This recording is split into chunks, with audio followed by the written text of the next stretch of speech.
That's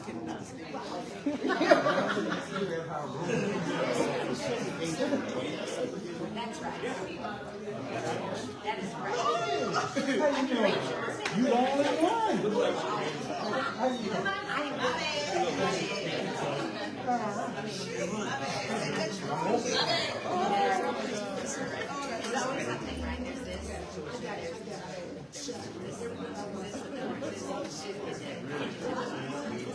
Always up.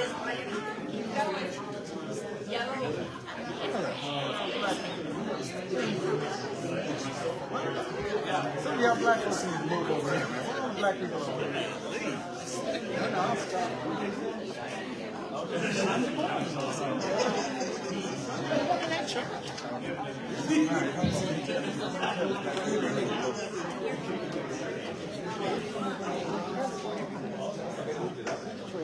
Hello, everybody. Good afternoon. I'm Tiffany Perkins. I am the founder of Clarksville. We appreciate y'all so much for being here today. Because it was brought to our attention, I do want to say that we did not intentionally segregate the room. Everybody is free to sit wherever anybody wants to sit with whoever they want to sit with. No, I'm just kidding. We appreciate y'all so much for being here. We want to make sure that we keep this light, informational. The big thing for us is to make sure that the community has a good understanding of who's running, what they're running for, who they can vote for. We intentionally split these up. We don't want to waste anybody's time and have them here for a long time. It is come and see your people, come and see who is running in your district, who represents you, and then we sprinkled in the county positions as we could throughout all of the forums that we will be having. So today we do have county commission, we'll do sheriff, and then we'll do our school board members here. Tanaya is going to go over the rules for us. Tanaya is our director of events. She is fantastic, really appreciative of her. As we have brief intermissions today, please come over and see us at the Clarksville Montgomery Voter Alliance table. We do have voter registration. We've got some information about the upcoming elections, and also some spaces where you can do a voter pledge card, and then also look up your county district, your city council person, your school board person, just so you're aware of who you can vote for when. Voter registration deadline for this upcoming election in August is going to be July the 7th, and then we highly encourage everybody to vote early. Take a friend, take two friends, tell your mama, tell your grandmama, make sure everybody comes out. We are live right now in our Black Clarksville Facebook group. We do ask you guys to be conscious that the camera is on. Once we're done with today, we are going to download this on our YouTube page. That link will be live for everyone to view, to share, and do what you like for there. We do send out to our newsletter as well. Rachel here in the front is our timekeeper. She will let you guys know when you have a minute and 30 seconds just to make sure that you guys stay on pace with answers. And I'm going to turn it over to Zion. So I don't have too much to say for rules. I just ask everybody to be respectful. For audience members, please keep commentary to a minimum so everyone online can hear clearly. And then to candidate participants, like she shared, Rachel, we keep a time. You'll have a minute and a half to introduce yourself. There'll be 2 general questions and 5 questions specific to the office position you're running for. You'll have a minute and a half for each of those. And then you'll do a minute and a half to wrap up. So go ahead and get started.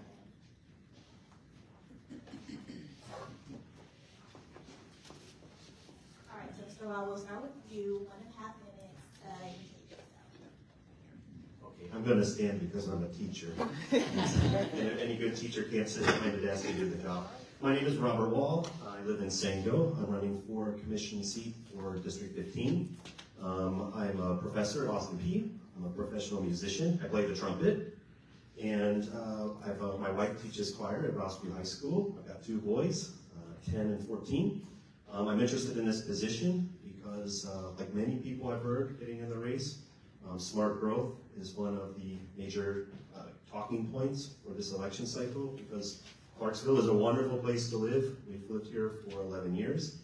We love this community. It's where we're putting our roots. But as it grows, we want to make sure that it stays awesome and that people can come here and enjoy all of the wonderful things about our community, while the people living here can continue to enjoy it. So smart growth is one of the main things.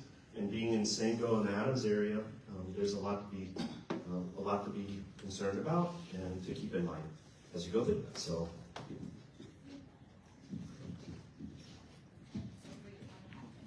All right, now I have to stand too. Appreciate you for breaking the seal. Hello, if you don't know who I am, I'm Alexander Pegram. I am a medical physicist, which is a fancy way of saying that I work with radiation sometimes. I'm also a product manager, and really all that means is that I'm a problem solver at heart. I've spent previous parts of my life as an educator, and I've spent parts of my life as a scientist, and now I'm looking to spend part of my life as a public servant as well, and solve the problems that Clarksville faces as it continues to grow. I have a wife and 2 kids here. They're in the public school system, and one of my goals as a county commissioner is to make sure that we keep our schools strong, keep our schools funded, and also accommodate the rapid growth that Clarksville sees and will likely continue to see.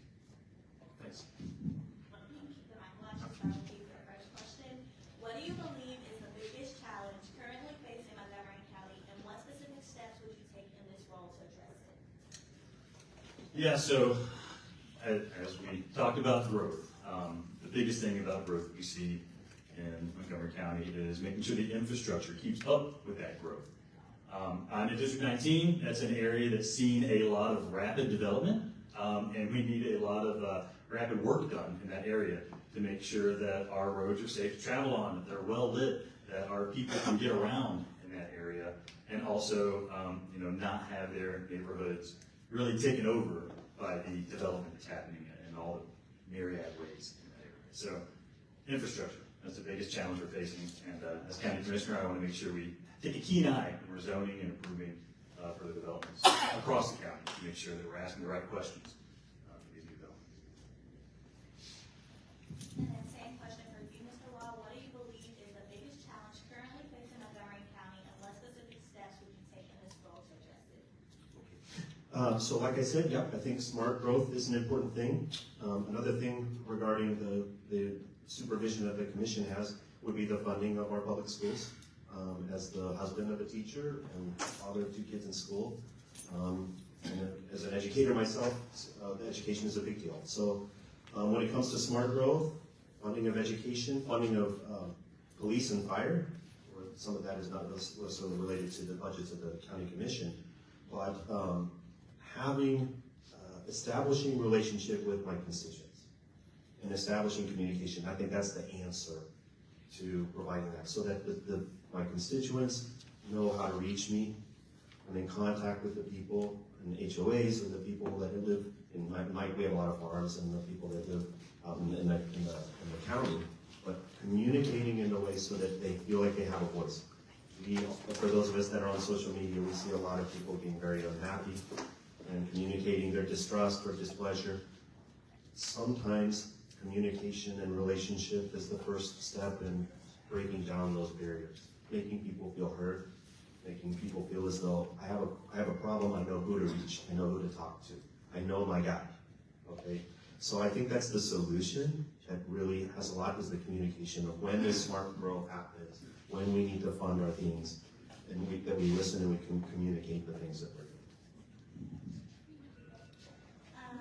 The next question will start with you, Mr. Wall. How will you ensure transparency, accountability, and meaningful communication with the people of Montgomery County if elected? Yeah, sorry. I'm going to get the rhythm of this, so I want to get it. Okay, so the accountability, this is one of the things that I got in the race for. So in my district, there's been a lot of changes, and the communication, I serve in my neighborhood's HOA. We've had a lot of development in and around our area, and there's been a strong sense of not being heard, which is referenced earlier. And so I think that there's a lot of work to do in reaching out, like I said, to our neighborhoods, reaching out to our citizens, having communication, whether it be through social media, whether it be through newsletters. A lot of the communication can be trickled down. You know, our HOA residents, our HOAs are talking within each other, you know, about the things that are changing in our community. We need to feel heard and we need to feel represented at the county commission. So I commend commissioners and council people that go to events like the Regional Planning Commission and they represent the interests. I watch these meetings. I see people going and speaking in front of these bodies to make sure that their citizens are heard.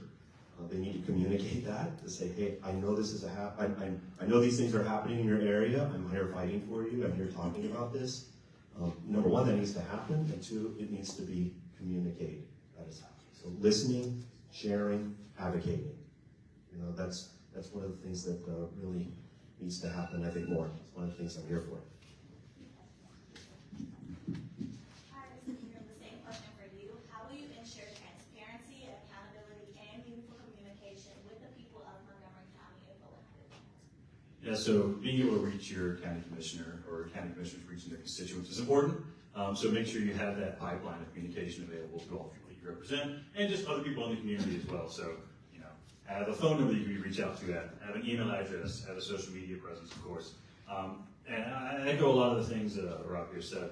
But one of the important things that I've kind of recognized as I'm looking at what my local government is doing is the types of things that they post online. You see the YouTube recordings of the county commission meetings. You know, you see posts of the notes of the meetings and things like that. A lot of good information there, but it's not very transparent. And so I want to try to do the best I can to make sure that, oh, you see on this docket there were 5 things that were voted on. They were all voted on easily and they passed through, but you have no idea what those are unless you spend a lot of time going through documentation on the government websites to find out what this is zoned from what to what, who's doing that, where is it transferring, things like that. We can do a lot of things to make these things transparent and make that information readily available to the constituents and the people being affected. So they really know what's going on. They don't just know that all the county commissioners agreed to approve something. We want to make sure everybody knows what's happening so we don't get blindsided and surprised by some new factory being built or some new road being widened or something like that. Know what's going on before it starts happening.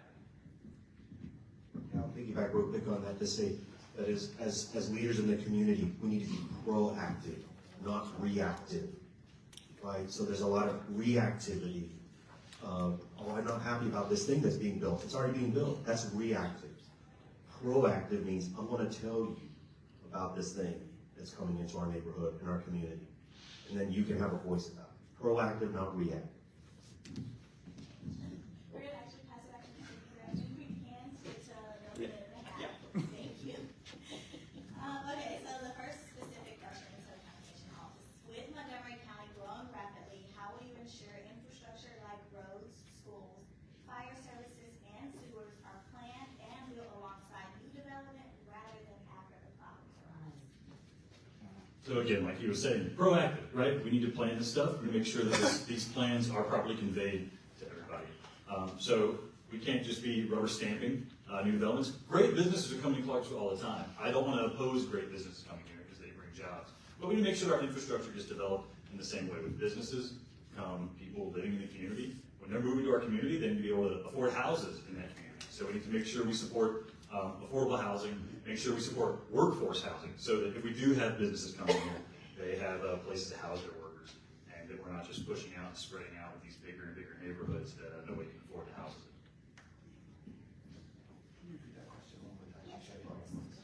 With Montgomery County growing rapidly, how will you ensure infrastructure like roads, schools, fire services, and sewers are planned and built alongside new development rather than after problems arise? Yeah, this is a big problem. In yesterday's Regional Planning Commission, there was a development adjacent or across the street from my neighborhood. And the Regional Planning Commission gave it a rubber stamp. Said, yep, look, everything looks good.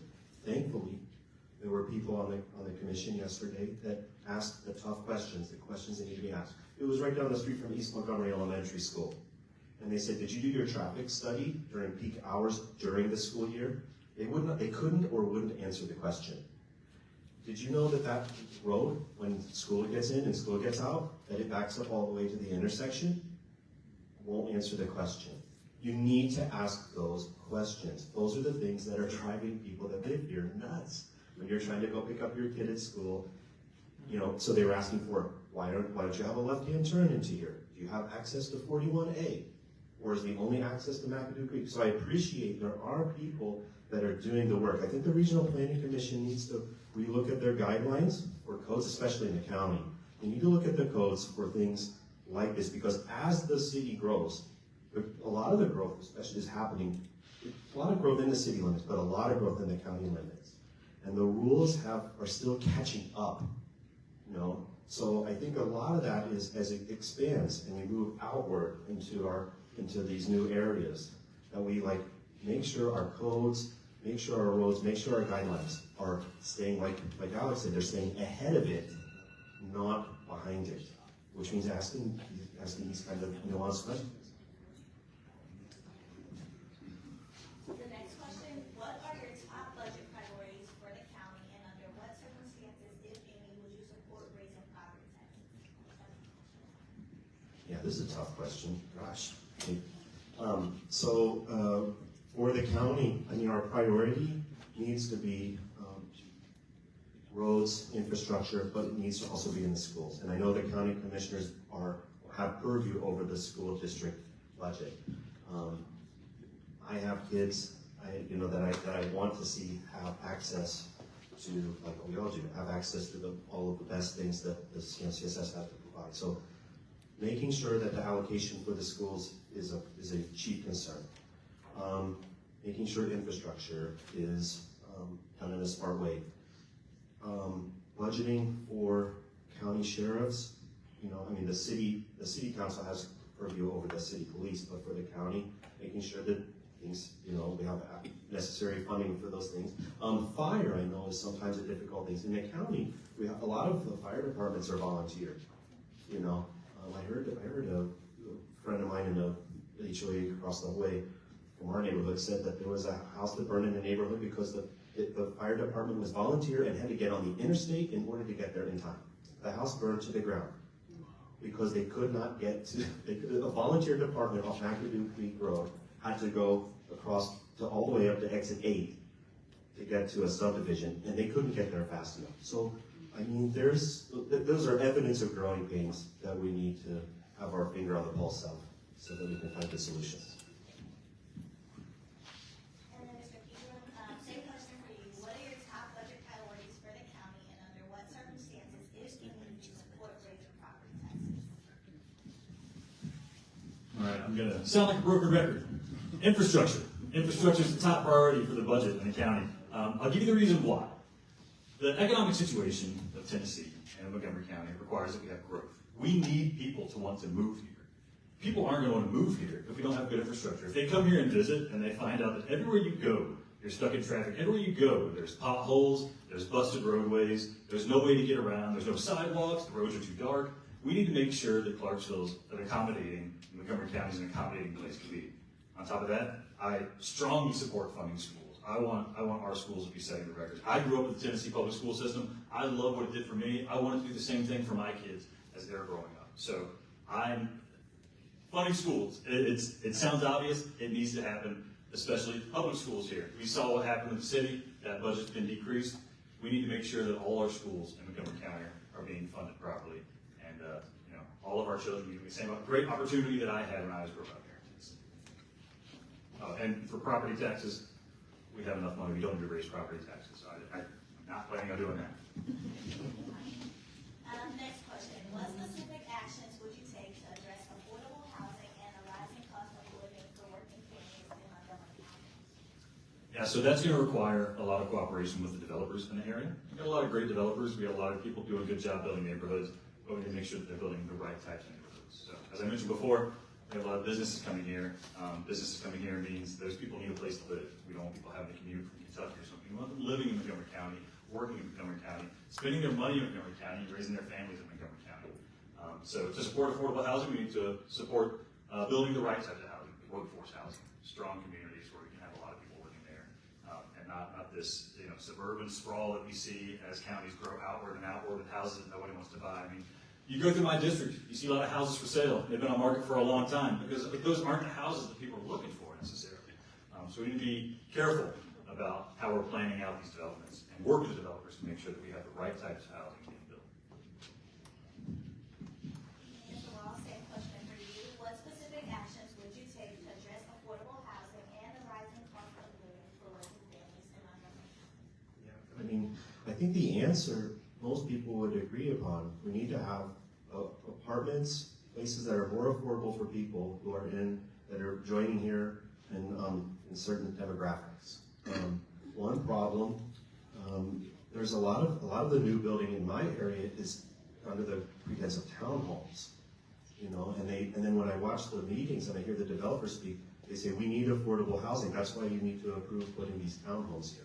The townhomes are expensive. They're for purchase, right? They purchase these things, and then what's happening? They're being bought up.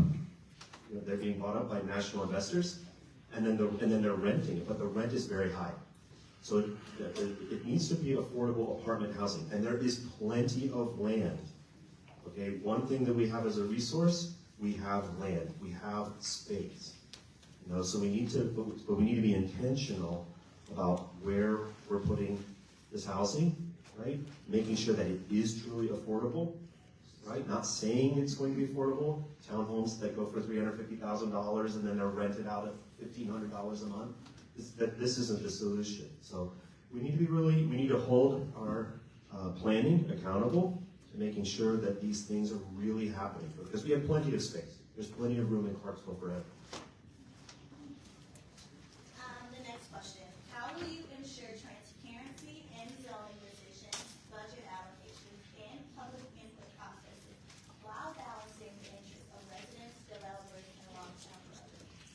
Yeah, I mean, we've already talked about that quite a bit. So one of the things is just, I personally, about within the last year and a half, 2 years, because so many changes are happening close to my neighborhood, as a person who served on the president of the HOA, I was trying to watch out for the growth that was happening close to my fellow homeowners.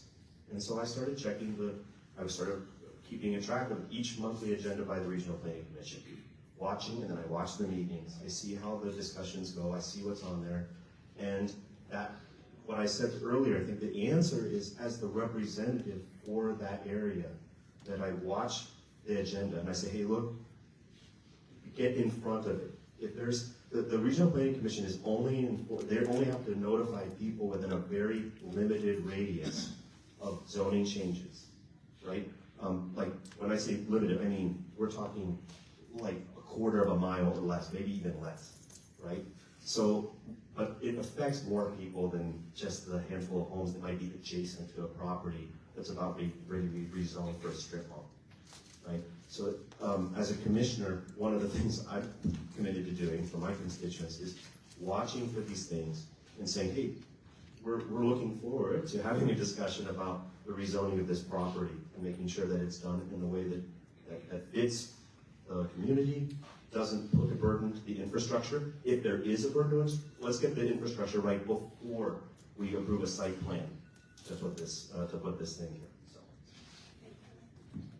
And then, Mr. Pedro, same question for you. How will you ensure transparency in zoning decisions, budget allocations, and public input processes while balancing the interests of residents, developers, and long-term growth? All right, I don't think the balancing of those interested parties is necessarily difficult. It sounds like it can be difficult, right? But we have the constituents, they want the developers to build the housing. The developers want to build the housing so that they can bring people to Clarksville. The businesses want to have workers here. So the balancing act, it can be something you have to be careful with and intentional with and plan for. But it's not necessarily competing interests there. As for the transparency, as I mentioned before, really sharing the information that you have available, but also, for lack of a better word, translating that information so that it's easily accessible, so that it's digestible, so that you don't have to go hunting around to find information, so that you're not surprised when there's a new development, as you said, across the street from your neighborhood, or that if there is plans for new development, that you easily can identify that, oh, that's in my area, oh, that's in my neighborhood, oh, that's by my neighborhood. I need an opportunity to speak out about that. So make sure that information is readily available, whether it be through social media, on the website, maybe adding sections to the website to share more readily available information instead of, again, hunting through some documentation library to find that information. All right. The final question, what do you believe is the biggest issue the county government is currently getting wrong, and how would you approach it differently? Yeah, I think the county government, in some aspects, can underweigh its impact on the constituents' lives in some pretty big ways. Recently, we saw in the past year a lot of really monumental decisions taking place in our county government and our county commission that affected things at the state level and affected things at the national level. And I think we saw a lot of behavior happening along party lines that maybe shouldn't have been happening along party lines and should have really had some hard consideration as to the merits of those decisions. So I think that's one thing. The other thing is I think communication could be greatly improved from the county commission level, particularly when you talk about things like budget, right? When I talk to people about, things like property taxes and what the county's spending money on and things, people kind of get upset when they talk about their tax money and their tax dollars being spent because they don't really know what it's going towards. The big refrain I often hear is, they're already taking so much tax money from me, what is it getting me? So I think the county commission could be doing a good job of portraying and demonstrating, this is what you're getting. This is what you're getting from your county commission. This is what you're getting from your county government. And really kind of celebrating the successes that you have. And so I'll take a question for you. What do you believe is the biggest issue the county government is currently getting wrong, and how would you approach it? This would be my first time serving on the county commission. So when it comes to the job of being a commissioner, should I be elected, there's going to be a learning process. I can say as just a resident, like all of you, if I didn't know, if I weren't going online and reading things and looking at agendas and seeing the kinds of decisions, I would be, like many people in Clarksville, being reactive. Right, we read the comments of people on Facebook, and it's always like, I'm unhappy. Oh, these people, they're bowing to the special interest of developers, banks, realtors, these things. So the commissioners, I'm sure, most are in it for the best possible outcome for Clarksville. I agree with Alex. Communication is a big part of this, so that we can be proactive about getting in front of these things, being a sounding block for our constituents, but then sharing when these big challenges are coming up. Let's say in the future, at some point, maybe property taxes do need to go up. Right? Tough decisions have to be made. We have to communicate what that money will go towards. That we're good, that we are good with the money and the resources that we're being given from our communities. I'm not saying raising taxes because I'm running for office. I can't say that. No, but being very considerate of communicating. Because I just feel like there's a disconnect, from the decisions that are happening in our government from the way we live our lives around us. All right, now we'll do a minute and a half for a closing statement. We'll start with you, Mr. Stewart. All right. Again, broken record. I'll keep things short and sweet.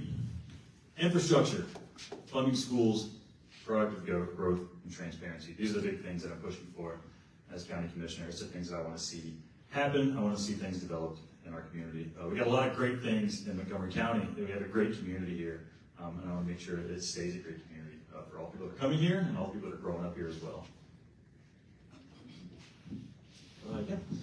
First off, I'd like to say thank you for the invitation to come and speak with everybody today. This is my first time doing something like this, and it's been nice. So, should I be elected? I want to meet somebody who is truly representing the community that we've made a great home out of. And I want to be accessible. I want you to know that I'm representing the interests of my constituents, of the people of Clarksville, right? I know there's a lot of, whether it's true or not, right or wrong, true or not, there's always the concern that people and politicians here are bought and paid for. You'll see these accusations. Completely independent person. I'm a trumpet player, right? So as a trumpet player, I'm kind of the one at the party playing the music, not the one that was hiring people to play the music. So in any case, I'd love the opportunity to represent Clarksville, represent District 15, and look forward to possibilities in the future. Thank you. All right, we'll take like 5 minutes, and then we'll move on to share.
All right, everybody, we are going to go ahead and get started. I know we had a couple people come in. We do have some more seats up at the front if you would like to sit up here. We do want to make sure that we're being respectful of everybody's time. So now we're going to go on to our sheriff candidates. So the position for the sheriff, this is one of the county level positions that we've added into this forum. This is our chief law enforcement officer for the county. A couple of the duties of the sheriff's office: suppress and affray riots, unlawful assemblies, insurrections, and breach of peace; detection of criminal activity, arrest offenders, investigation of all felony activities within the county; responsible for free flow of vehicular traffic along all roads;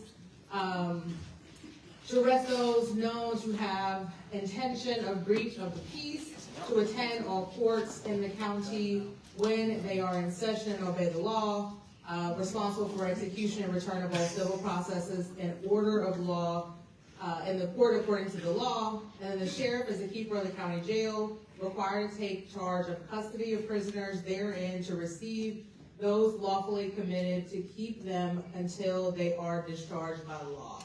I'm going to pass it over to tonight. Again, a reminder to you all, Rachel here in the front is going to be our timekeeper. She'll give you all a 1 minute and a 30-second warning. All right, so this will be the same thing. You'll have 1.5 minutes to introduce yourself. You'll get 2 general questions and then 5 questions specific to the office position you're running for. You'll have 1.5 minutes for each question, and then you'll have 1.5 minutes at the end to wrap up. All right, we'll start with Ms. Oliver. 1.5 minutes to introduce yourself. My name is Mike Oliver. I was not born here, but I've been here all my life. I went to public schools here, started working in Montgomery County. I have a family. I have a wife of 20 years. She's an educator, about 18 years, I guess. I have a daughter that's 17 and a son that's 7. I started working at the sheriff's office in 1990 in the jail, worked my way up to supervisor in criminal investigations. I spent 32 years there. I have been a public servant for all of those 32 years plus. I still get phone calls.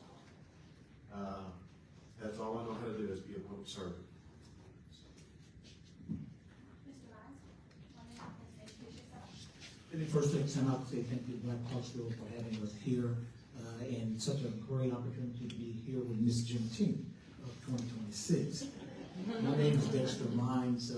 I am not a resident, or not born here in Clarksville, born in Chattanooga, still in Tennessee. I'm a 24-year-and-a-half veteran of military. I am a 22-year veteran of law enforcement. I retired from law enforcement as the Assistant Director of the Tennessee Peace Officer Standards and Training Commission. I know a lot of people don't understand, but that's the regulatory side of law enforcement. So we were in charge of the entire regulatory side for the entire state of Tennessee. We had all 11 academies under us.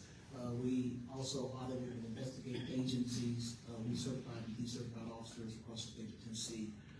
Also, from leaving the state of Tennessee, I went to work for the Center for Policing Equity, where we went across the country and we built bridges between law enforcement and community. One of my most honorable opportunities that I had in law enforcement is sitting on panels that advise the White House on public safety. And one of the things that I believe that I can bring that experience and some of the things that we've learned around the country to help national law enforcement officers to build their community, that we can bring that right here to Montgomery County as we get ready to grow this.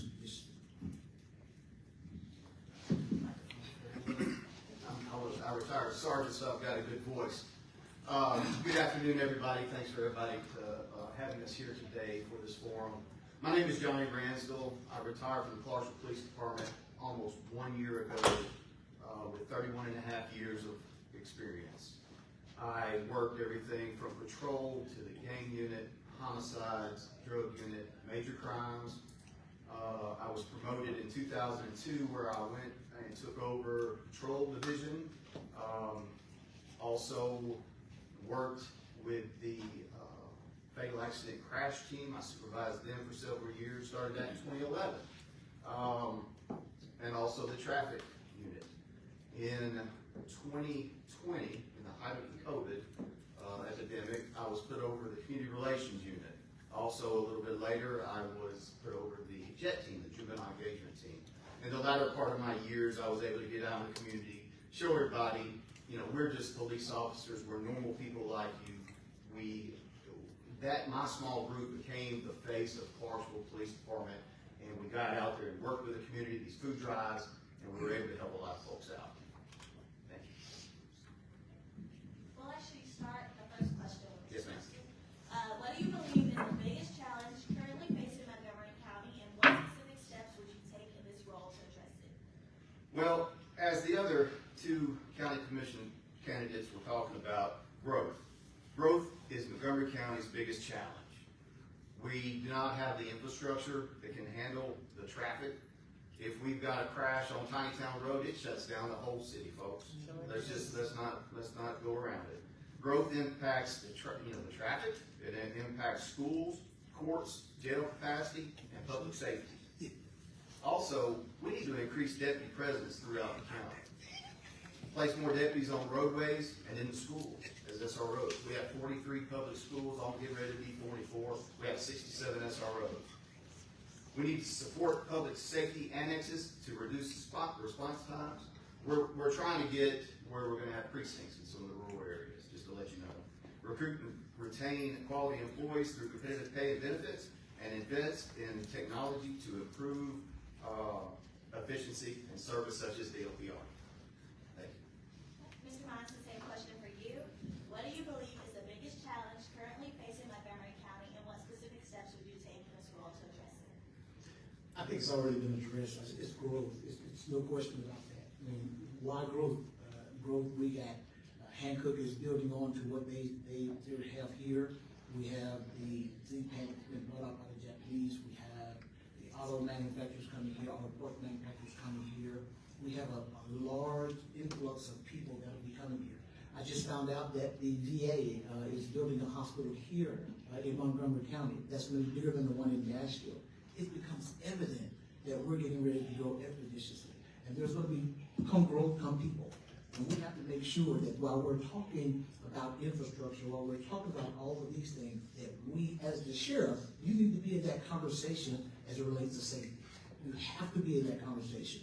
Safety related to traffic, safety related to our children, safety related to you as an individual, safety related to your businesses. We have to be in that conversation. We can't just sit back and say the commissioners got it. We can't sit back and say the state got it. We have to make sure that we're involved. That's why you have a sheriff in every county, a chief law enforcement officer who should be involved, who should be in the middle of what's going on as it relates to safety each and every day.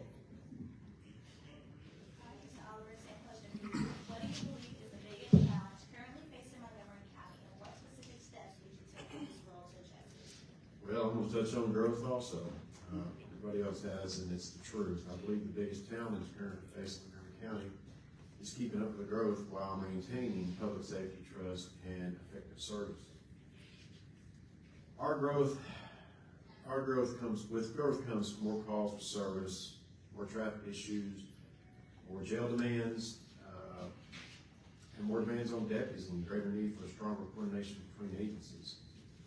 As sheriff, I will address this by focusing on staffing, retention, and partnerships.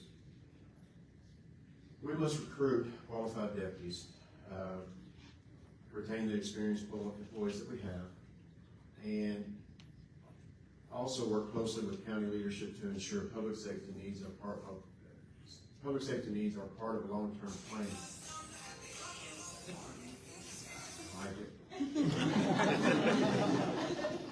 Especially when it comes to jail capacity. Our jail capacity is not that great right now. We're still under capacity. But school safety, traffic enforcement, and patrol coverage. Those are just some of the things. I'll continue to strengthen partnerships with Clarksville PD, THP, all the surrounding enforcement agencies. We've got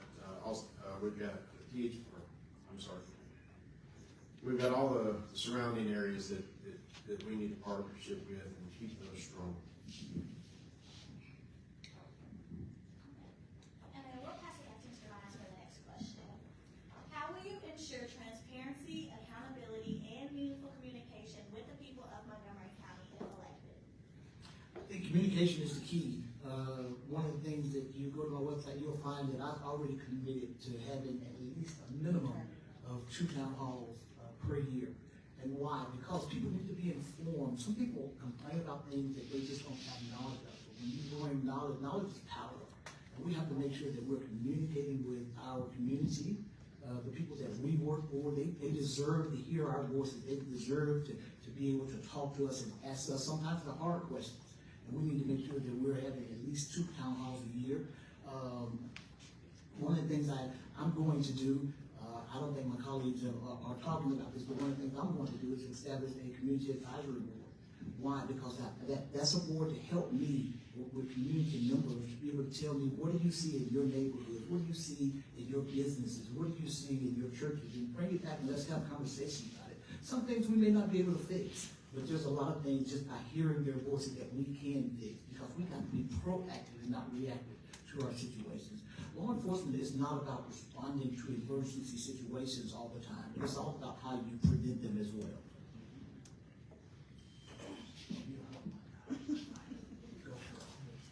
Same question for you, Mr. Mansell. How will you ensure transparency, accountability, and meaningful communication with the people of Montgomery County if elected?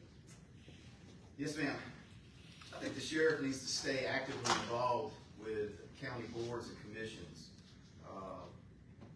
The county commissioners are a great group of young men and women that help the county out tremendously.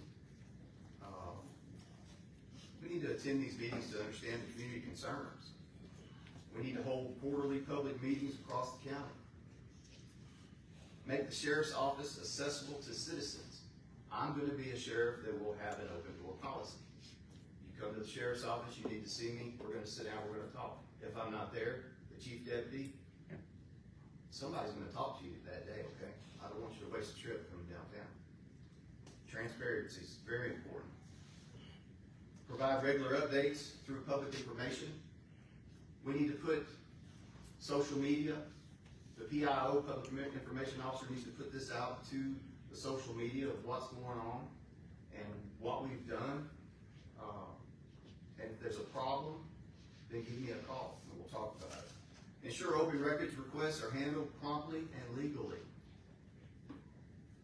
Y'all, during this election, there's been a lot of people that go pull my file, my discipline file. You can do that, okay? You can go down there and do a public information request. You can request to see video. So just keep that in mind. Thank you.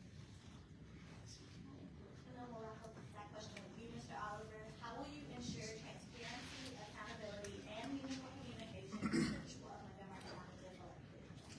So transparency starts with being accessible, approachable, and accountable. As a sheriff, I'll make communication a priority, not an afterthought.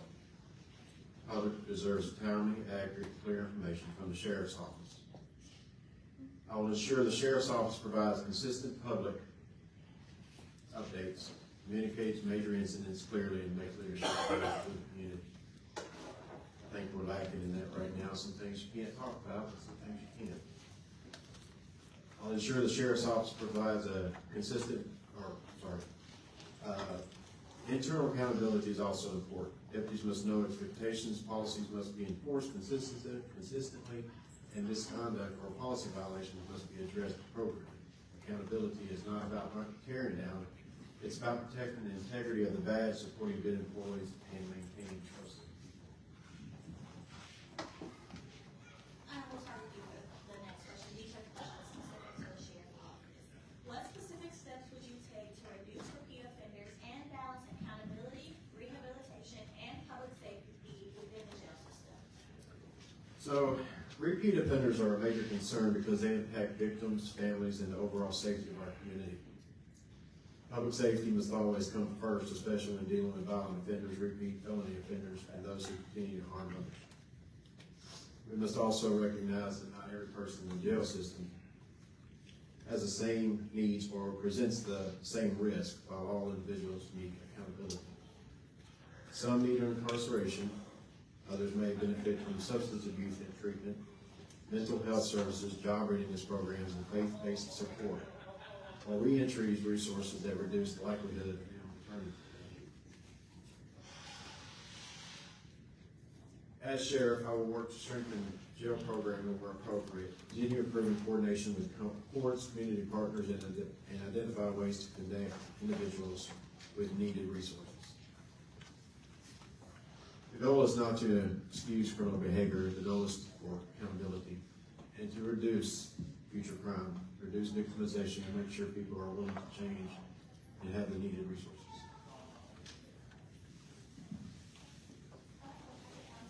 Mr. Mines, what specific steps would you take to reduce repeat offenders and balance accountability, rehabilitation, and public safety within the jail system? I say this everywhere I go. Law enforcement has a model across the country that we protect and serve. We protect well. We'll go to anything we're dispatched to save the lives or whatever we need to do with respect to people. We don't serve well. And we have to make sure that we get into the business of serving people. As public servants, we need to make sure we do those things. As we get ready to grow here in Montgomery County, we should not wait until we have problems. We need to get ahead of the problem. How do we help our recidivism rate? We have to do something different. Just as an example, my friend Sheriff McFadden in Mecklenburg County in Charlotte, North Carolina, he's got people coming out of these jails with LLCs. These are people who have been incarcerated, but now they're teaching them in jail how to come out and run a business and own a business and do something better instead of returning back to their life. You got Sheriff down in Tampa in Hillsborough County. He's got people who's coming out of his jail with all 12 ASC certifications. And those folks, when they get those ASC certifications, they can go to Ford, GM, and all those places to work. Because those are the things that we need to be doing right here in Montgomery County. With the growth comes people. And with people comes different types of attitudes and mentalities. And our jail, it's got some things that we need to do within our jail. So now we have to do things innovatively to keep people out of our jail. That means we have to help them learn that on their feet. And then the same question for you, Mr. Mansell. What specific steps would you take to reduce repeat offenders and balance accountability, rehabilitation, and public safety within the jail system? The Montgomery County Jail has over 700 beds. Any point in time during a week, we could range between 400 and 500 inmates. The last time I checked, we had 73 Tennessee Department of Correction inmates. We need to maintain and pursue higher jail accreditation standards. We also need to expand education, job training, and rehabilitation programs. At this time, there is a high-set GED program in effect. They have 11 hours a week, study hall with state tablets that they can check out for an hour and a half a week, church services, Celebrate Recovery, and Narcotics Anonymous are some of the programs that we have in the jail. Hold offenders accountable while providing opportunities for improvement. That's what we need. Focus on reducing recidivism and improving public safety. Those repeat offenders that keep coming back, we need to work closely with the DA's office. And if they get out and they repeat, they need to serve a little bit longer jail sentence and not just be repeat offenders, okay? They can go through our programs and they can learn. Thank you. We'll start with you, Mr. Redstone, for the next question. What is your plan to recruit and retain deputies in a competitive job market, and what do you believe is the biggest morale issue currently facing the sheriff's office? We've got to start with offering competitive salaries and benefits. My son, John Ross, he's 25 years old. I retired a year ago from the police department, and he was getting out of the FTO. He's been there almost 2 years now. We start out deputies around the mid-50s, 57,000, range like that. The Clarksville Police Department for a patrolman, Patrol 1, it's about 57,000. John Ross just got a raise, and as a P2 is making right at 61,000. We've got to keep these deputies. It costs $170,000 to upfit a vehicle and to upfit a deputy and put him through all the training. We need to invest in the training, the equipment, and the career development. We also need to recognize and reward employee achievements. Let them know they're doing a good job. That's a good supervisor right there.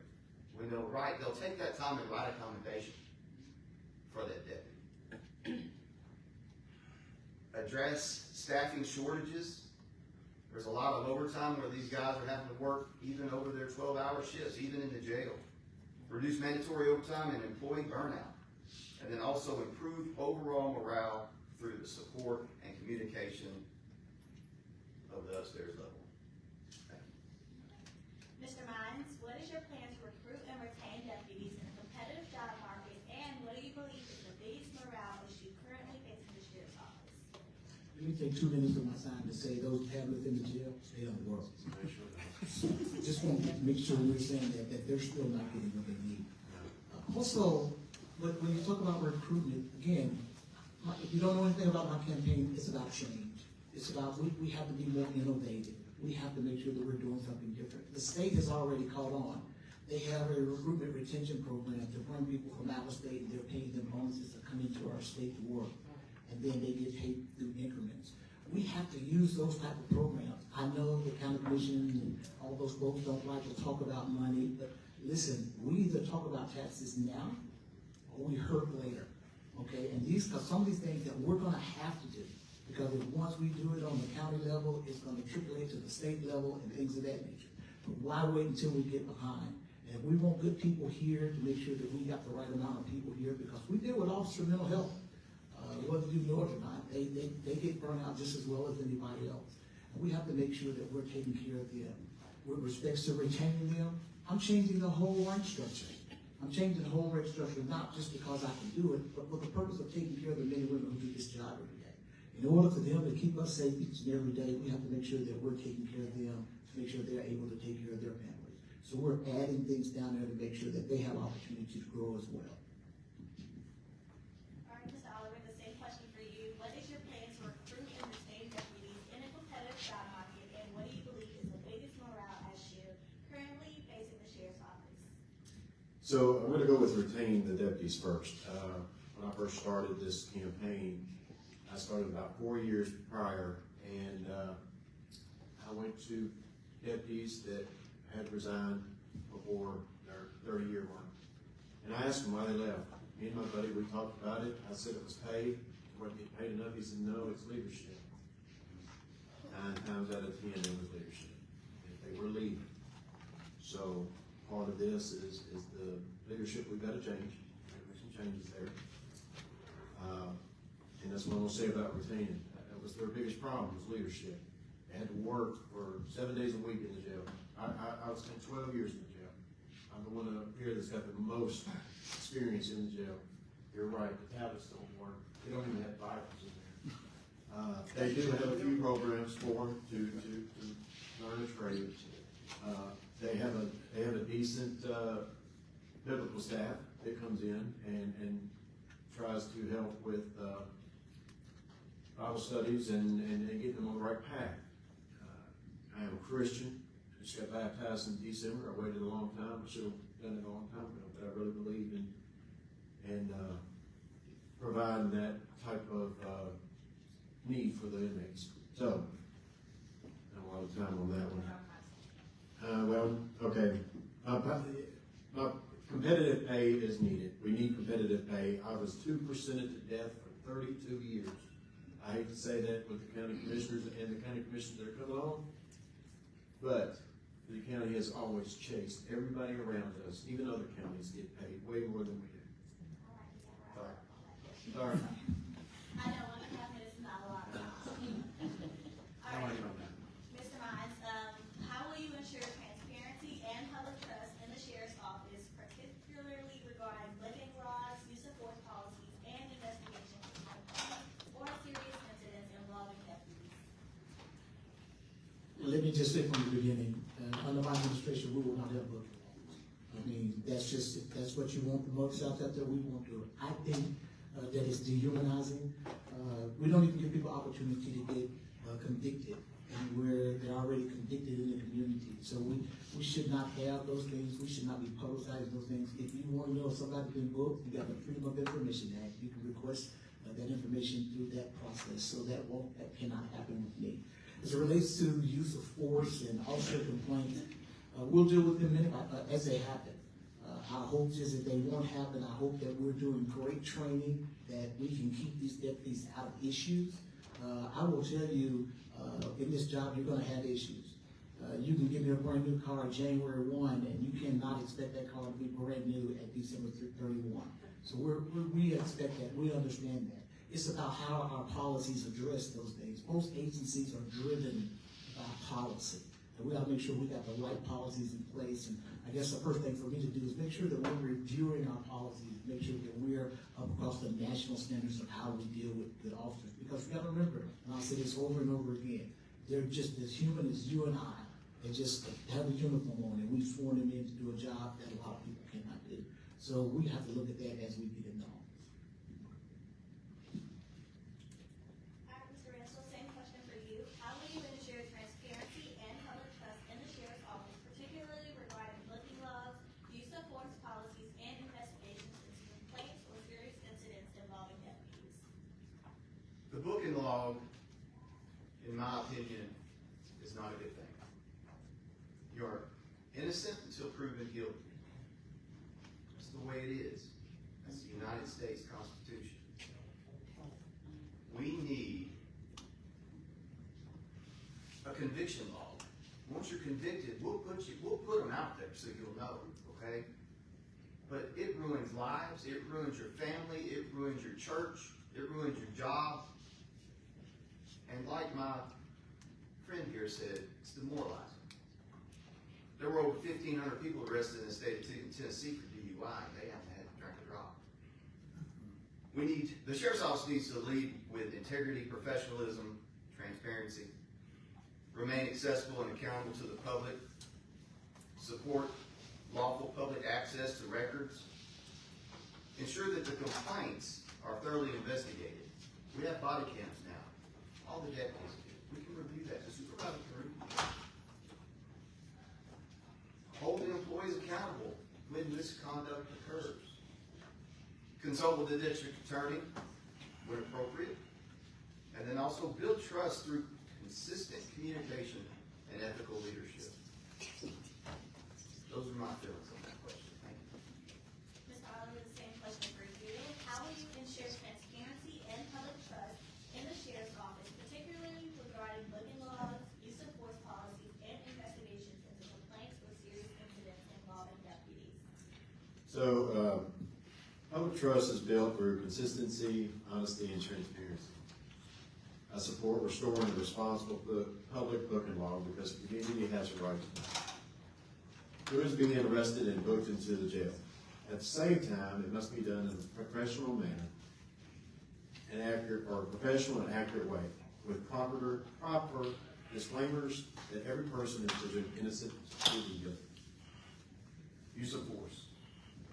Policies should be clear, legally sound, regularly reviewed, and reinforced through training. That's a big thing. Complaints or serious incidents involving deputies, the process must be handled professionally and without favoritism. The public should know that complaints are taken seriously, investigated properly, and reviewed through a fair process.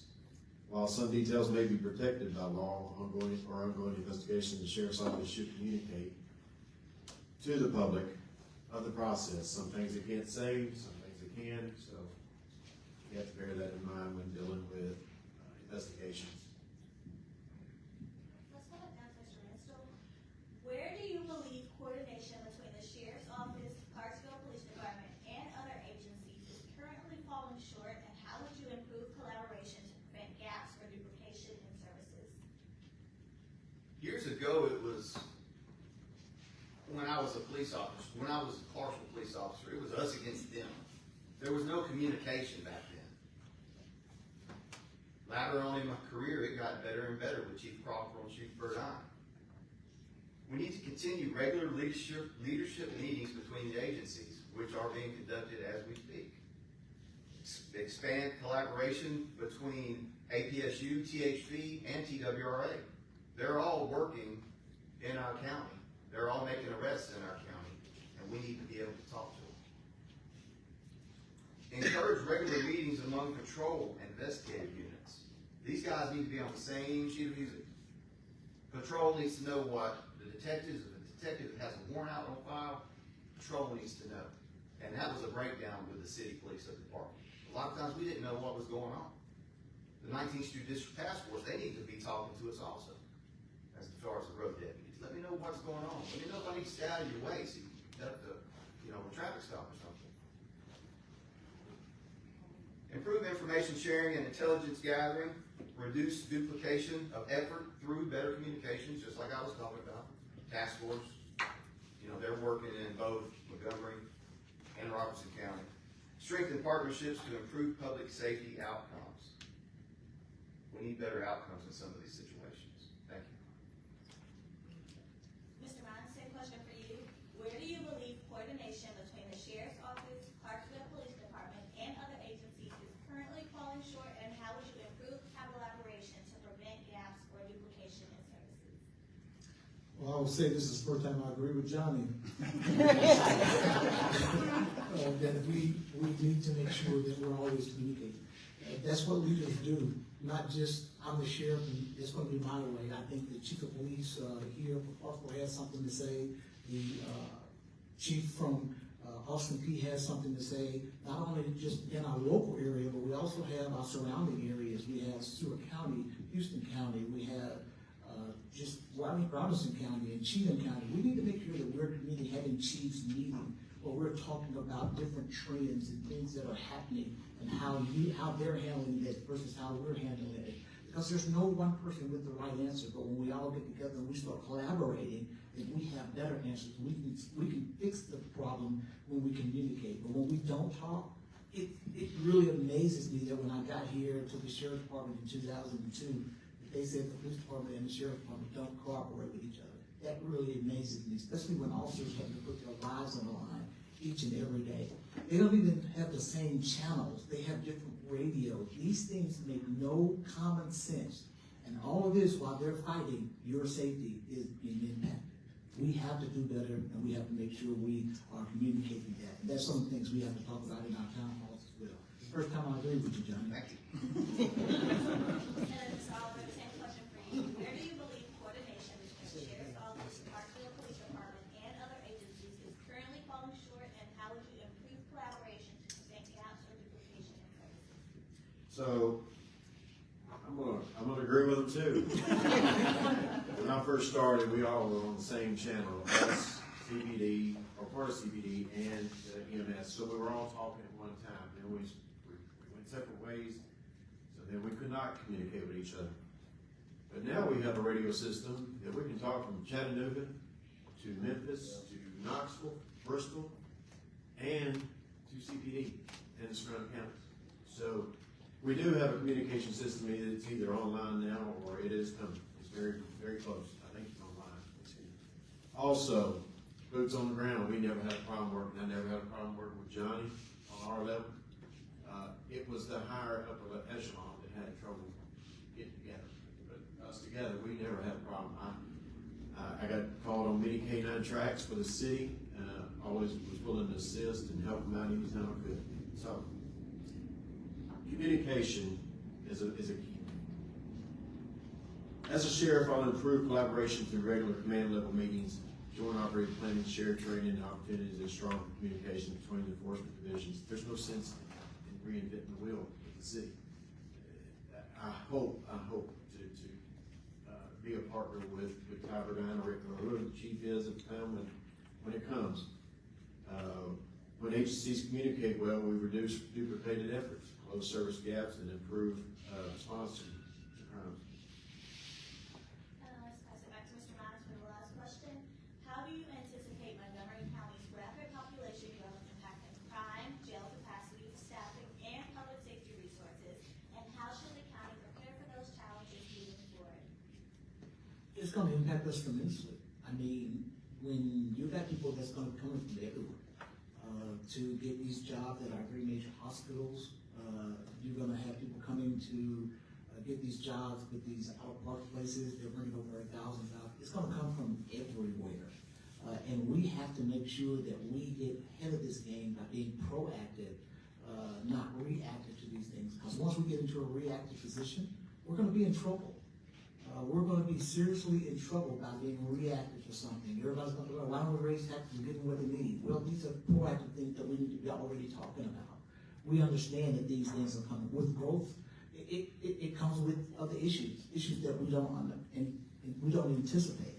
When I became a drug recognition expert here, and I went to school, I couldn't get my certifications, only required 12.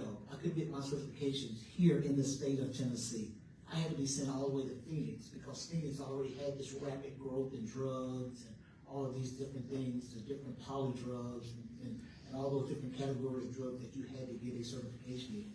But now, here with all this growth coming here, I guarantee you in just a little while, you'll be able to get those things. And we have to be proactive and be getting prepared for those things as they come. We have to work diligently on manpower. We have to work diligently on making sure that we got the right people out there, the right deputies in our schools that are dealing with our kids. We have to make sure that we're ahead of the game and not behind the game. All right, Mr. Russell, same question for you. How do you anticipate Montgomery County's rapid population growth impacting crime, jail capacity, staffing, and public safety resources? And how should the county prepare for those challenges moving forward? I was born and raised in Clarksville, Montgomery County. I went to high school. I'll show you my age here. I'm 56 years old. I graduated in 1988.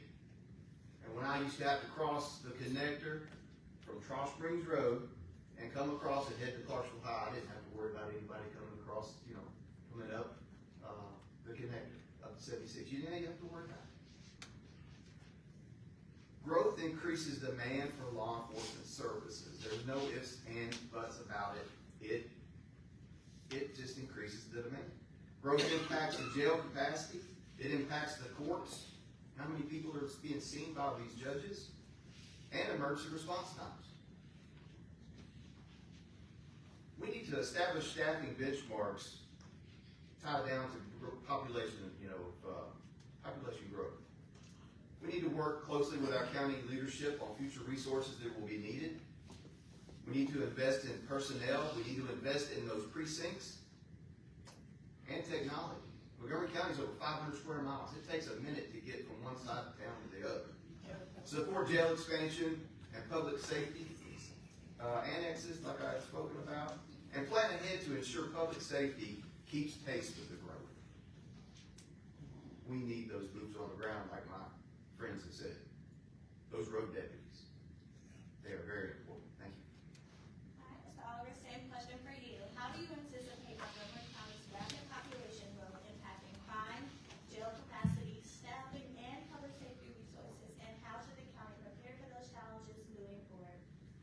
So if we don't plan ahead, we will always be reactive instead of proactive. Montgomery County's growth will impact every part of public safety. More people mean more calls for service, traffic accidents, school safety needs, and more pressure on the jail, greater demand for deputies and correctional staff.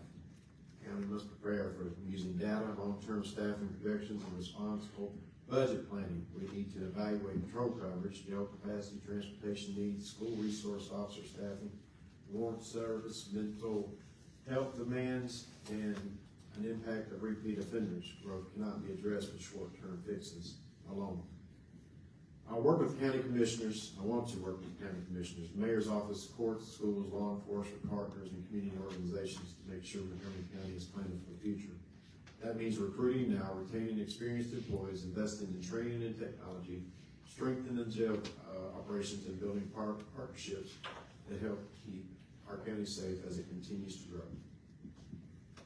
Alright, so now we'll do 1.5 minutes for closing statements. We'll start with you this time, Chancellor. Yes, ma'am.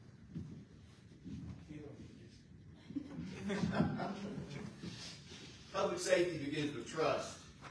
And if you can't trust your law enforcement officers, you can't trust anybody. That's why I was so actively involved in the community with the community relations unit, because I wanted you to trust me. I wanted you to know Johnny. And if you needed to call Johnny, I got a card with my number on it, okay? It's my personal number. And I'll give everyone in this room a card if you'd like. Growth requires planning and strong leadership. Without leadership, we have nothing. Invest in the people, the training, and the technology. We've got to show these deputies it's over 460 employees that work for the Montgomery County Sheriff's Office. We've got to invest in them so they will invest in us. We need to support the deputies and hold everybody accountable. Keep the citizens informed and engaged. Town hall meetings, public relations unit. We need to be out in the community talking. The sheriff needs to serve with integrity, professionalism, and transparency. Those are all top priorities. And I will work every day to keep Montgomery County safe for our families and our future generations, as I have for over 31 years. Thank you. Let me just start out and say the reason I'm running for this office is because it's about you. It is about you, your safety each and every day. We have to make sure that we have the right person sitting in this seat as we go. We have to make sure that we're innovative. We have to make sure that we're very proactive. We have to make sure that we understand that this is about tomorrow, our future. This is about your grandkids. This is about what's going to happen to Montgomery County down the line. My mother told me that she was asked the question, who left us like this? I don't want to be asked that question, who left us like this? I've been blessed to be able to be in positions that have taken me around the country, to be able to see things that are happening around the country. And eventually, they're going to matriculate right here in Montgomery County as we grow. We have to get ahead of these things. We have to have a leader who's going to do those things. We know that we got to take care of our deputies. We know that we got a manpower shortage, but we got to make sure that we're taking care of their mental health as well. Because just like anybody else, we all have them. We got to make sure that we're doing the things necessary to take care of us as we go into the future. Montgomery County should matter. If it didn't matter, why would you live here? Why would you stay here if it didn't matter? It matters to me. I'm a product of Chattanooga, Tennessee, but I live now in Montgomery County. And I believe Montgomery County is the best county in the state of Tennessee. And believe, ladies and gentlemen, believe me, I've been to each and every one of them. And it's because they matter. This is why I think you should vote for mine for share, because we're going to change our county. Okay, so I spent my whole adult life serving this community. I hope I made a difference in some people's lives. Mostly good, some probably didn't appreciate it too much. But I did the best I could to protect this community. I tried to make sure that I left the sheriff's office every day that I went home a better place. That's what I'm about now. I'm still a public servant. That's all I've ever been. That's all I'll ever be. So I'm going to ask for your vote when it comes to July 17th through August 1st, that's the early voting. August 6th is the D-Day, is that push day. I'd appreciate your consideration. I've got the most experience. I spent over 30 years with the Sheriff's Office, working every facet of it. So I know the inner workings of it. I was there in all the changes, and I want to continue to serve y'all as your next sheriff. Thank you.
Well, no, someone just tried to get it on this one and then open either. This is our last one, I think, oh, this one's gonna go.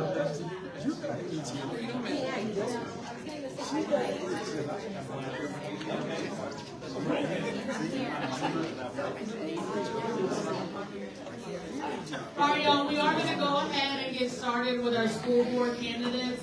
A couple of things, I keep forgetting to say this while I'm up here, right? We did invite all candidates for all positions to be here today. I'm appreciative of who was able to show up. This is 100% nonpartisan. We are appreciative of everyone making the time today to make sure that they come out and talk to their constituents. But I'll probably tell you a little bit later. But I did want to make sure that we said that, right? Like, we do have people that are up here. I know county commissioners as well as school boards. The positions here are the same. They're both 7. But I know our county commissions were different, as well as there are other school board positions that were invited here tonight. Again, we keep it 100% nonpartisan. We invite everybody as early as possible, as often as possible. I know a couple people, I was calling phones and making sure that we did everything that we could to make sure that we let them know this was happening so that no one was excluded and it was a choice to be here or not. So I do want to make sure that we say that publicly. And then I'm going to pass it over to Tanaya. Thank you, Tanaya. You've been doing a fantastic job. We appreciate you so much. And again, Rachel here in the front in the red is going to be our timekeeper. She's going to give you a 1 minute and a 30-second warning. Oh, I do the other thing I was going to say. We did provide questions to candidates before we came here today. This was not about gotcha moments. This was not about putting them on the spot for the hot seat. This is about giving every candidate the opportunity to bring their best selves tonight for the issues that we heard from our community that they cared about, and to get real answers. We want to make sure that we're keeping this honest, we're keeping this fair across the board.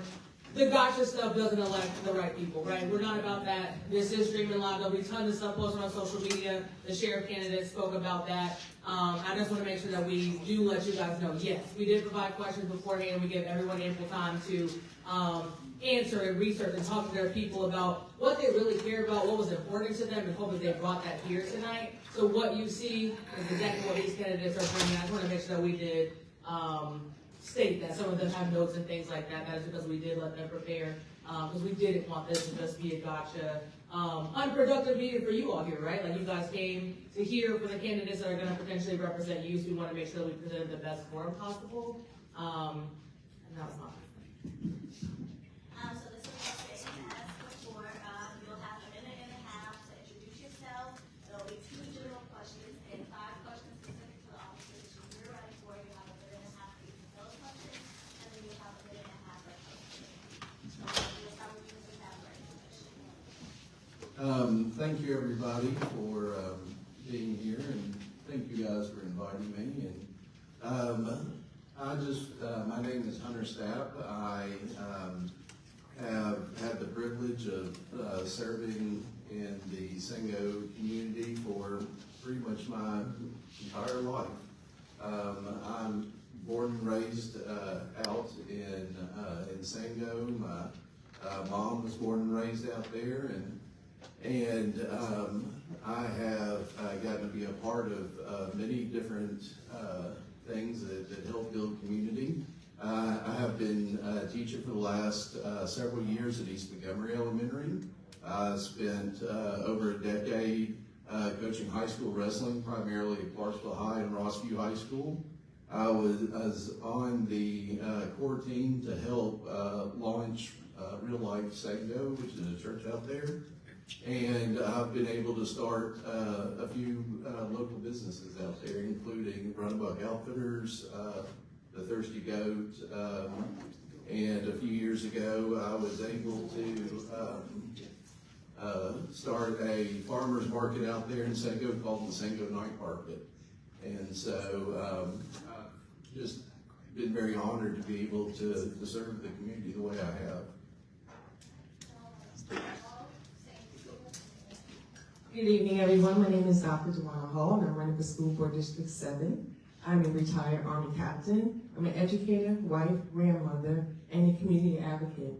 I earned my doctorate in education and leadership and professional development. My dissertation was on the impact of military deployment on high school dependents, done right here at CNCS. I had over 4,800 questions, answers on my survey that I created. And those questions were based on child relationship, emotional impact, and the resilience of the children. That work is now housed at the Library of Congress. After retiring from the military, I continued serving at Fort Campbell as a war party instructor, helping train and mentor soldiers. I had also spent years mentoring through my church, helping with the drama ministry, helping with the dance ministry, helping with college and military applications and career decisions. I'm running because our students, our parents, our teachers, and our staff deserve to be heard, respected, and supported. My priorities are clear: protect the students, pay the teachers, and fund the public schools. That means safe schools, stronger mental health support, fair pay, and resources for educators, transparency for our families, and keeping the public dollars in public schools. This race is not about political agendas. It is about our children, our schools, our future, and I'm ready to listen, lead, and serve. What do you believe is the biggest challenge currently facing Montgomery County, and what specific steps would you take in this role to address it? Okay, I'm going to go with the rest of the team and talk about growth. I believe Montgomery County's biggest challenge is the rapid growth without enough planning and investment to keep up with the needs of our communities. That growth affects our roads, housing, public safety services, and especially our schools. In our school system, it means overcrowded classrooms, strained facilities, transportation challenges, and more pressure on our teachers, the staff, and students and our families. We also cannot ignore student mental health. Our young people are facing real pressures, including anxiety, social media misinformation, bullying, unrealistic expectation. If students are not safe, supported, and emotionally well, they cannot fully learn. As a school board member, I will focus on responsible long-term planning, stronger communication between the school district, county government, city leaders, the educators, families, and taxpayers. We need to use data to identify where growth is happening, plan for new schools and rezoning, maintain existing buildings, and make sure resources are distributed fairly across the district. Most importantly, we cannot keep waiting until problems become emergencies. Montgomery County needs proactive leadership that listens, plans, and acts before students, teachers, and families are left carrying the burden.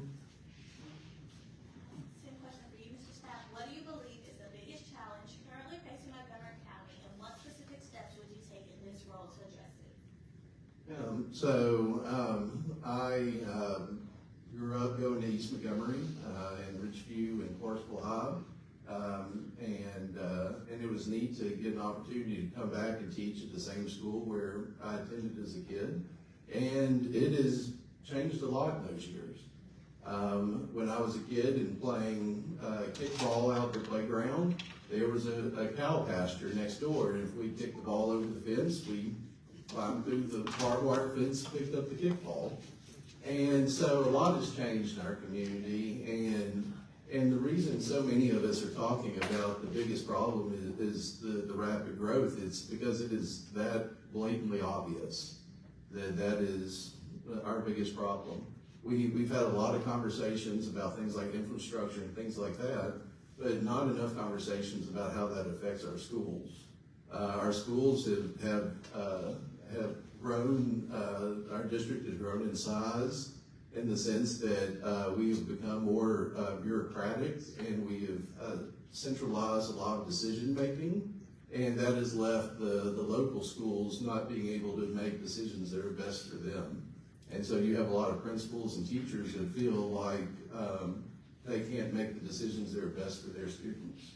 So there are a lot of things that we can do as a district that it can help decentralize some of the decision making and try to switch from the top down policies that we're doing now. Thank you. We'll start with you for the next question. How will you ensure transparency, accountability, and meaningful communication with the people of Montgomery County if elected? So that is, if anybody has been paying attention to the news at all, that is unfortunately the hot topic. You know, I am not involved in those conversations. I don't know, you know, what is going on with some of those things, but as somebody who keeps attending these board meetings and seeing the hurt and the pain that is going on, it's heartbreaking. It's an awful situation, and so we do need to be more transparent in everything we do. That means being honest with things that are tough. That means that we should be honest with the things that affect people. You know, we should allow people we need to get back to treating people like people. And it's tough to see. And so for me, it would be a lot about just trying to listen, ask good questions, and trying to show people that you know, I genuinely care and want to see what's best for our children. All right, same question for you, Dr. Hall. How will you ensure transparency, accountability, and meaningful communication with the people of Montgomery County if elected? Well, transparency starts with being present. accessible, and honest with the community. It means showing up, listening and communicating consistently, not just during the election season, and not only when there's a crisis. If I'm elected, I will continue to do what I've been doing. I will communicate with parents, the teachers, students, staff, and taxpayers. I will support clear public updates of major decisions, including budget priorities, safety concerns, rezoning, facility transportation, and policy changes. And career readiness while balancing workforce preparation, technical education, and academic standards. Improving student achievement starts with a strong foundation in reading and in math. We learned that yesterday, not just yesterday, but we talked about that yesterday in a meeting for one of the educators here. Those skills affect every subject and every future opportunity. We need greater access to early childhood education, and I believe that pre-K should be available to all families. If we can fund other priorities, then we can fund the youth. We also need early intervention with tutoring, literacy support, smaller class sizes where possible, and strong classroom resources so teachers can identify the learning gaps before the students fall behind. At the same time, career readiness must be treated as a serious pathway, not a lesser option. Every student may not choose the same path, and that's okay. We should strengthen partnership with our local businesses, like Fort Campbell, TCAT School, Austin P, our trade programs, community organizations like the Boys and Girls Club, so students have access to certifications, internships, apprenticeships, and real-world learning. Programs like Kimway's Engineering Pathway, Northeast Robotics Opportunities, and West Creek's Criminal Justice Program show what is possible when our students are connected in their interests and their future careers. We can prepare students for college, careers, military service, skilled trades, entrepreneurship. Same question for you, Mr. Staff. How should the district improve student achievement in reading, math, and career readiness while balancing workforce preparation, technical education, and academic standards? So, being in the classroom, I've seen a lot of initiatives come and go.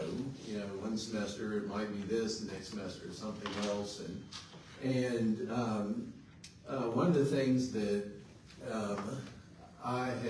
one of the reasons I'm running is because I had a student in my class a couple of years ago who was a great student. She was very bright, and one day she didn't show up for a test. And it wasn't ever like her to miss. I sent her parents a message. I was like, hey, you know what? Why, you know, what's happening? And is there anything I can do? And the response I got was that she was feeling so stressed out over taking this test. And I have seen how we have shifted from treating students like people to treating students like just test scores. And we put so much pressure on these students to perform on tests, and put so much pressure on these teachers to teach to a test, that there's so many ways that we're not fully meeting their educational needs. And because students, as we know, are more than test scores. When you think about what you want for your child in a school, you don't think, I want them to have ace every test they take. You want them to be cared for and have the resources they need. Next question, we'll start with you, Mr. Staff. Teacher recruitment and retention remain major challenges nationwide. What specific steps do you support regarding teacher pay, benefits, classroom support, and working conditions, and how would you fund them? Yeah, obviously, increased teacher pay would be great. I know that I would appreciate that I would appreciate that greatly. In addition to that, what pay represents, pay is besides providing for your family, what it represents is how seriously we take that profession. You know, and so, you know, it is a tangible sign of respect. And we should be paying our teachers like they're rock stars. And because, you know, in every aspect of our community, it always comes back to education. Strong schools lead to a strong workforce, lead to better communities. People want to move somewhere where there are good schools, and it recruits new businesses. All of it starts with good education. And so we need to be taking care of our teachers. So increased pay would be great, but in addition to that, we need to trust our teachers to teach. You know, we need to give them the freedom to do what's best for their classroom. And so I think it starts and ends with how we treat our teachers and giving them the respect they need. They're not leaving purely out of pay, they're leaving because they don't feel respected. Same for you, Dr. Hall. Teacher recruitment and retention remain major challenges nationwide. What specific steps would you support regarding teacher pay, benefits, classroom support, and working conditions, and how would you fund them? I totally agree with Mr. Stapp. Teacher recruitment and retention must be a top priority. We cannot expect strong student outcomes if we're not invested in our teachers or the people who support and care for our students each and every day. I support competitive teacher pay, better retention incentives, strong benefits, manageable class sizes, protected planning time, classroom resources and policies that allow teachers to focus on teaching instead of being overwhelmed by paperwork, lack of support, or political distractions. Teachers should not have to work second jobs just to survive. They should not have to create an Amazon or Walmart list to spend their own money on classroom supplies. Supporting teachers is supporting students. To fund this, I would support a careful review of our district budget to prioritize classroom instruction, teacher retention, student support, and proven programs. We should look closely where the money is being spent, and whether those programs are working, and get rid of the ones that are not. I would also advocate for stronger state funding, responsible county investments, grants, and partnerships. I do not support any programs that weaken or take away resources from our public schools. Our priority must be clear. Public dollars should strengthen public schools. That includes supporting teachers, reducing our classroom sizes, and working with the city and county leaders to provide free, nutritious meals so no child is distracted by hunger or cafeteria debt.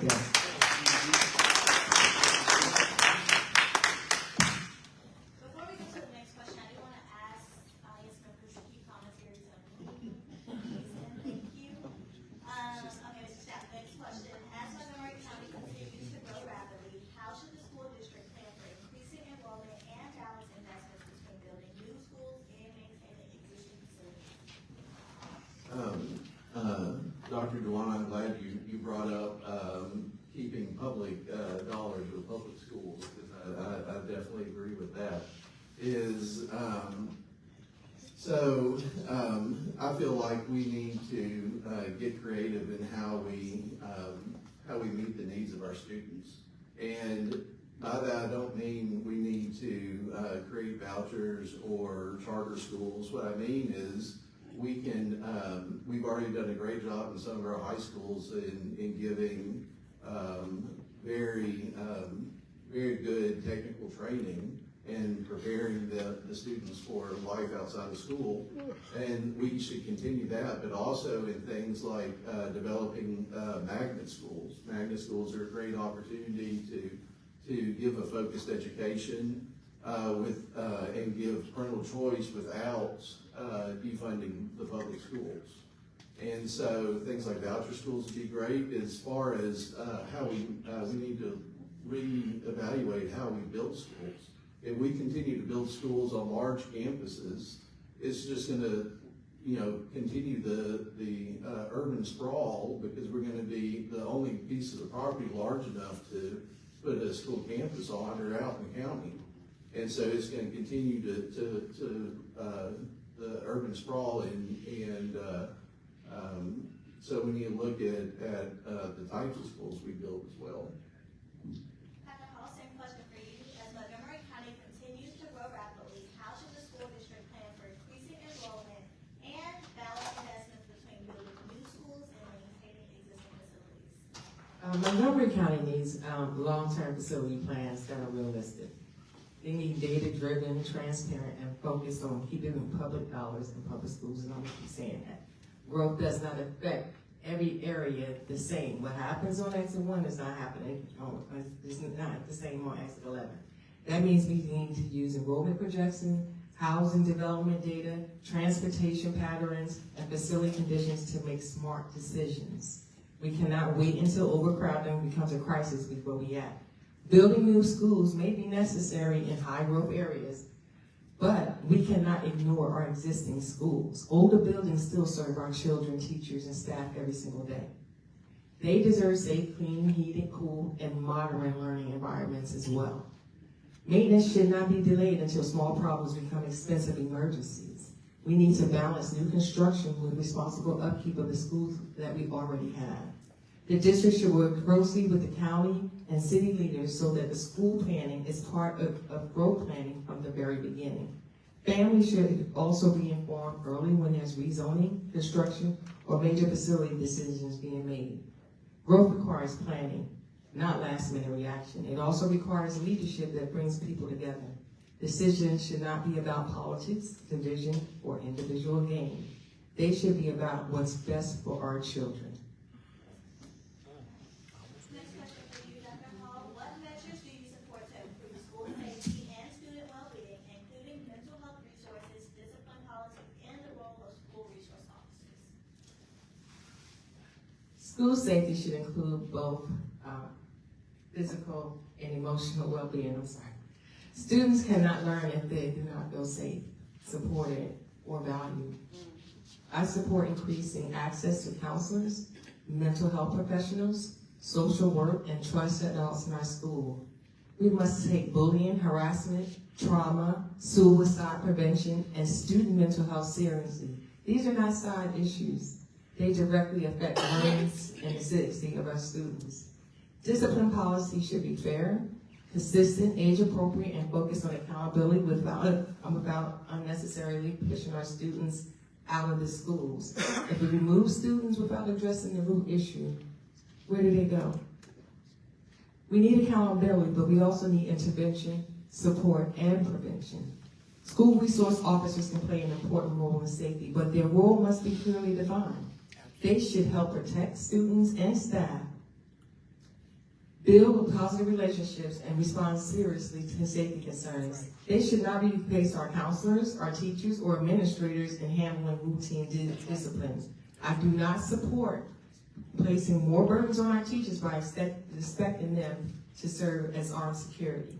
Teachers should be able to focus on teaching. I am also interested in community-based support, including partnerships with counselors, churches, and trained mentors. And I'm currently working with my church to do group therapy twice a month. And then the same question for you, Mr. Staff. What measures do you support to improve school safety and student well-being, including mental health resources, discipline policies, and the role of school resource officers? Yeah, I definitely agree with Dr. Dewana in the fact that school safety is more than just the physical safety, but also emotional and mental safety as well.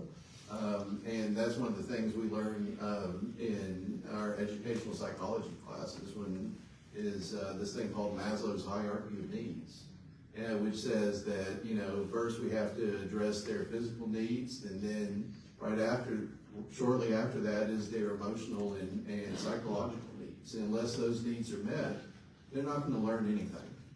And so we do need to, again, getting back from treating kids just as test scores, we need to recognize they have needs outside of learning math and science and reading. And so that's where schools are uniquely positioned, is it gets 100% of the population. And that is why it's so important to have strong public schools, is because that is the future of our community. And what are we teaching them?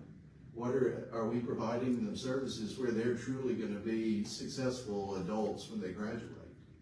And so we do need to look at providing some of the needs besides just pretending that everybody, it's like we go through with these blinders and pretend like if it's not a testable skill, it doesn't exist, and that's not true. And so we need to make sure that we're addressing the other needs as well. And then final question, I'll start with you, Mr. Staff. What do you believe is the appropriate role of parents in district decision-making, and how would you maintain transparency and public trust during disagreements between families and the school system? Yeah, so obviously that goes back to the transparency. I honestly don't have words. I've tried a lot over the last few months to try to come up with it. We've been writing these campaign kind of things on social media and things like, I don't have the words to express what I'm saying. And if you have not been to a school board meeting, I encourage you to go. I encourage you to listen, ask questions, and like I said, I'm not involved in every conversation. There's much more I don't know than I do know, but it's clear that families feel like they're not being heard. And but at the same time, there is also a lot of great things that are happening in our schools. And I think we just need to make some small but important changes, like adding advisory boards both for parents and for teachers. If there are hot button topics, opening them up to town hall meetings where you can let it go for hours and listen to everybody that has an input on it. But scheduling times outside of those little 3-minute blocks of time where people can share their thoughts. And then same question for you, Dr. Hall. What do you believe is the appropriate role of parents in district decision-making, and how would you maintain transparency and public trust during disagreements between families and the school system? Parents are essential partners in education. You know your students best. That means better communication, flexible meeting options with teachers, clear information, and more opportunities for working families to be involved. At the same time, partnership goes both ways. Parents also have a responsibility to show up for their students, stay engaged, and communicate with teachers and staff respectfully. We cannot expect respect without giving respect. When parents, teachers, and administrators work together, students benefit. School board members must represent all students and make decisions that protect the rights, the safety, and learning environment of the entire school community. Families deserve clear explanations, consistent processes, and timely communication. Public trust is damaged when people feel dismissed, ignored, and treated unfairly. I will work to ensure concerns are handled professionally, information is shared openly and when appropriate, and decisions are based on facts, policy, and what is best for our students. Accountability must be consistent. Expectations should apply across the board to parents, teachers, administrators, staff, and leadership. When a child is at risk or has been harmed, it is our responsibility to protect that child, address the concerns, and restore public trust through action, not reaction. Now we'll do 1.5 minutes for closing. Okay, we'll start with you, Dr. Hall. All right, well, good evening again, and I want to thank you all for this opportunity to speak with you. Our schools are facing real challenges: student achievement, teacher retention, school safety, mental health, transportation, rapid growth across Montgomery County. These challenges require serious leadership, transparency, and a willingness to work with families, educators, and the community. Public schools are not a financial burden on our community. They are the foundation of our future. Every dollar invested in education strengthens our workforce, supports our families, reduces crime, and creates opportunity for the generations to come. The greatest investment we can make is in our children. These students will lead one day, protect, and build our community. We must understand that the student stress often begins with family stress, the cost of housing, food, taxes, deployments, and parents working multiple jobs just to make ends meet. When family struggles, students feel it in the classrooms. That is why we must properly fund our schools and ask corporations and businesses that benefit from our growing community to pay their fair share, without shifting the burden onto the working families. Our schools need the resources to support students, retain teachers, improve safety, and prepare for our next generation's success. I'm asking for your vote because our students deserve leadership that shows up, listens, and put them first. I just want to thank Dr. Delano as well. I'm really happy to be sitting up here with her and appreciate the conversations we've had. I got in this race because I've been a teacher and a coach, and I've worked in churches in the area, and I've seen firsthand some things that need to be changed, things that we can change. There's so much outside of our control, but there are definitely things that are within our control. And I'm not perfect. I do not have every answer. I don't pretend to have every answer. But what is important is I care. And that will be one thing true, and hopefully everything I do in life is that I do it to build people up and to better support the community. And so that is why I'm doing this. And I just appreciate you guys being here. There are a lot of things you said tonight that I was like, oh, I wish I would have written that down and said it. But thank you guys, and I really do appreciate this opportunity. If you want to know more about me, I'm better in writing than I am in talking. You can go to my campaign Facebook page. But thank you, everybody. Can I get 30 seconds now? I just want to talk. I just want to say thank you to Mr. Staff, because we've been meeting behind the scenes together, and I think that's what it takes. A seat at the table for everybody. And I appreciate you taking the time to sit with me, and so we've been meeting, and I appreciate that. And I just want to say thank you.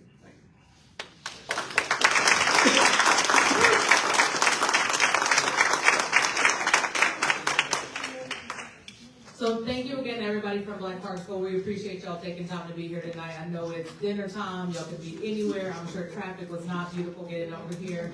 I do want to uplift that July 8th is going to be our next candidate forum. We'll be back at the main branch library. That forum will include county mayor, county commissions 7, 11, and 6. We do encourage you to reach out to your county mayor candidate and make sure that they show up. We do need to hear from them and to hear what their stances are on a lot of the community issues. I thank y'all. Y'all don't have to go home, but we do have to be out of here in 15 minutes. Please, take a second to connect with the candidates who are here today. Like I said, we also have some information at our table. We also have buttons now too, so please get a button because they're very cute. But thank y'all again so much, and have a great night.